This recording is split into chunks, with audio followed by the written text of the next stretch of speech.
আমাদের প্রতিবেশী দেশকে বলতে চাই, আমাদের দেশ নিয়ে আপনাদের ভাবার দরকার নাই।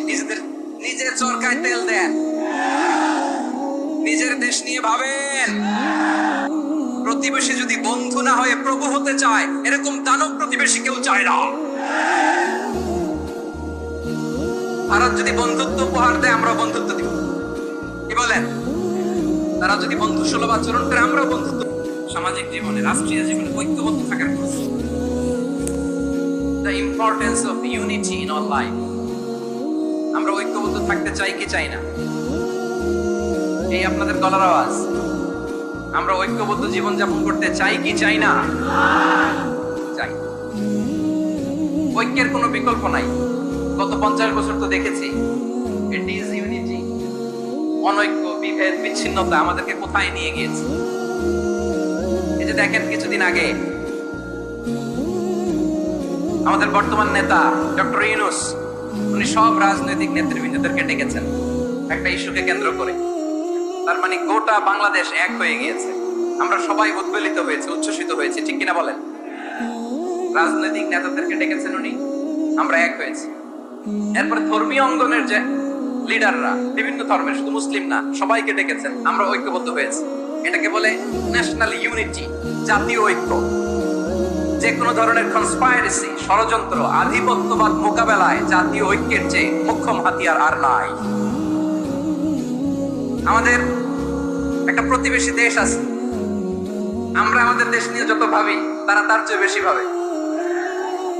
কথা বুঝতেছেন? আরো ভেঙে বলতে হবে।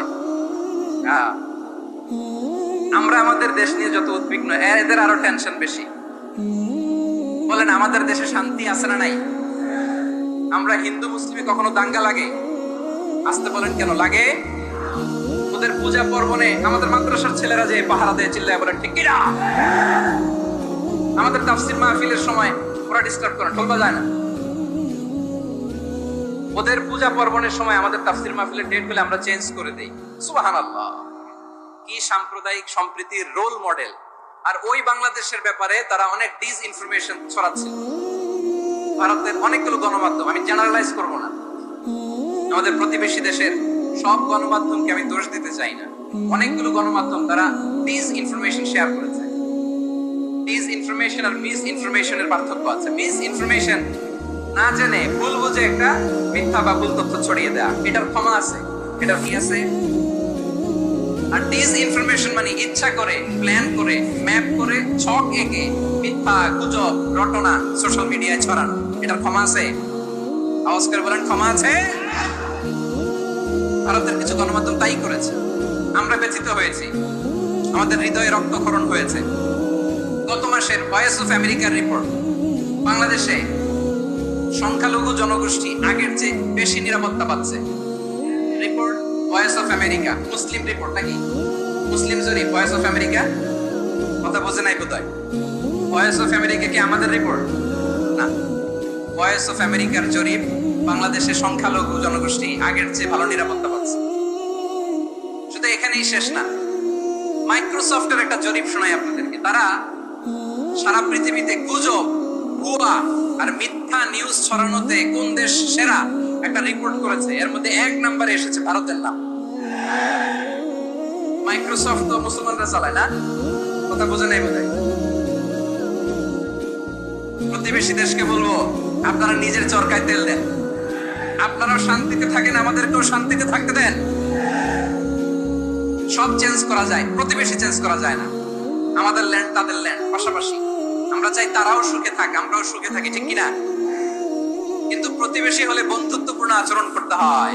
কারণ আমাদের পররাষ্ট্র নীতি হচ্ছে সবার সাথে বন্ধুত্ব, কারোর সাথে বৈরিতা নয়। আলহামদুলিল্লাহ বলেন, কত চমৎকার পলিসি আমাদের। আমরা নির্বিবাদী, আমরা বাংলাদেশিরা শান্তিকামী। We are proud of that. এজন্য আমরা গর্ববোধ করি। আমাদের পররাষ্ট্র নীতি সবার সাথে বন্ধুত্ব, কারোর সাথে শত্রুতা নয়। তাই প্রতিবেশী দেশকে বলবো, আমার ভাইয়েরা, আপনারাও আমাদের ভাই। বন্ধুত্ব দিলে বন্ধুত্ব পাবেন। বন্ধুত্ব ইজ ওয়েলকাম, দাদাগিরি নয়। বন্ধুত্ব ওয়েলকাম, দাদাগিরি নয়। Loud and clear. ভারত যদি বন্ধুত্ব দেখায়, বন্ধুত্ব পাবে। কিন্তু ভারত যদি বাংলাদেশে আধিপত্যবাদ বিস্তার করতে চায়, বাংলাদেশের 18 কোটি জনগণ সেটা রুখে দেবে। ভারত যদি গৌর গোবিন্দের ভূমিকায় নামতে চায়, দেশের 18 কোটি মুসলমান শাহজালালের ভূমিকায় নামবে। তাহলে এই যে তারা বলেছে এদেশে সংখ্যালঘুরা কষ্টে আছে, দুঃখে আছে, এটা কি ঠিক? বলেন এটা কি ঠিক? না, তারা ডিসইনফরমেশন শেয়ার করেছে, এটা ঠিক নয়। আমার প্রতিবেশী বন্ধু রাষ্ট্রকে বলবো আপনারা এটা করবেন না, এটা করবেন না। আমরা শান্তিতে আছি, আপনারাও শান্তিতে থাকেন, আমাদেরকেও শান্তিতে থাকতে দেন। এই যে চিটাগাংয়ের অ্যাডভোকেট আলিফ হত্যাকাণ্ডে গোটা বাংলাদেশ আমরা ধৈর্যের পরাকাষ্ঠা দেখিয়েছি, চিল্লায় বলেন ঠিক কিনা? আমাদের নেতা আমাদেরকে ডেকেছে, আমরা শান্ত থেকেছি। আমরা শান্ত থাকতে চাই, আমরা ঐক্যবদ্ধ থাকতে চাই। যে কোনো ষড়যন্ত্র রুখে দেওয়ার জন্য ঐক্যবদ্ধ প্রচেষ্টার কোনো বিকল্প নেই। তাই আজকের আলোচনার ছোট্ট একটা টপিক আমি শিরোনাম ঠিক করেছি, আমাদের জীবনে, সমাজ জীবনে, ধর্মীয় জীবনে, রাষ্ট্রীয় জীবনে ঐক্যবদ্ধ থাকার গুরুত্ব। এবার আওয়াজ করে পেকুয়ার ভাইয়েরা বলেন, আমরা ঐক্যবদ্ধ জীবনযাপন করতে চাই কি চাই না? আল্লাহ তাআলা সে নির্দেশনাই দিচ্ছেন। আল্লাহ তাআলা ইরশাদ করছেন, ওয়া'তাসিমু বিহাবলিল্লাহি জামিআন ওয়া লা তাফাররাকু ওয়াযকুরু নি'মাতাল্লাহি আলাইকুম ইয কুনতুম আ'দাআন ফা'আলাফা বাইনা فأصبحتم بنعمته إخوانا وكنتم على شفا حفرة من النار فأنقذكم منها كذلك يبين الله لكم آياته لعلكم تهتدون আল্লাহ বললেন, ও গোলামেরা শোনো, ওয়া'তাসিমু বিহাবলিল্লাহি জামিআ, ও আমার গোলামেরা সবাই মিলে আল্লাহর রশিকে আঁকড়ে ধরো। আল্লাহর রশি হলো ইসলাম, আল্লাহর রশি হলো কোরআন। আল্লাহ বললেন কোরআনকে আঁকড়ে ধরো, ইসলামকে আঁকড়ে ধরো। একা একা আঁকড়ে ধরলে চলবে না, জামিআ সবাই মিলে আঁকড়ে ধরো। এই আদেশটা আমাদের জন্য প্রদান করেছেন কে? আল্লাহ তাআলার নির্দেশ, ওয়া'তাসিমু বিহাবলিল্লাহি জামিআ, সবাই মিলে আল্লাহর রশিকে আঁকড়ে ধরো। হাবলুল্লাহ মানে আল্লাহর রশি। হাবলুল্লাহ মানে কি? রশি। এই হাবলুল্লাহ আল্লাহর রশি, আল্লাহর রজ্জু দ্বারা উদ্দেশ্য হচ্ছে ইসলাম। আল্লাহর রশি দ্বারা উদ্দেশ্য কি? তাফসীরে অনেক ব্যাখ্যা এসেছে। এইরকম পরিস্থিতিতে তাফসীরের সূক্ষ্ম সূক্ষ্ম বিষয়গুলো আমরা শোনাতে চাই, কিন্তু পরিবেশ হয়ে ওঠে না। আল্লাহর রজ্জু, আল্লাহর রশি দ্বারা উদ্দেশ্য হচ্ছে ইসলাম। আল্লাহর রজ্জু, আল্লাহর রশি দ্বারা উদ্দেশ্য হচ্ছে কোরআন।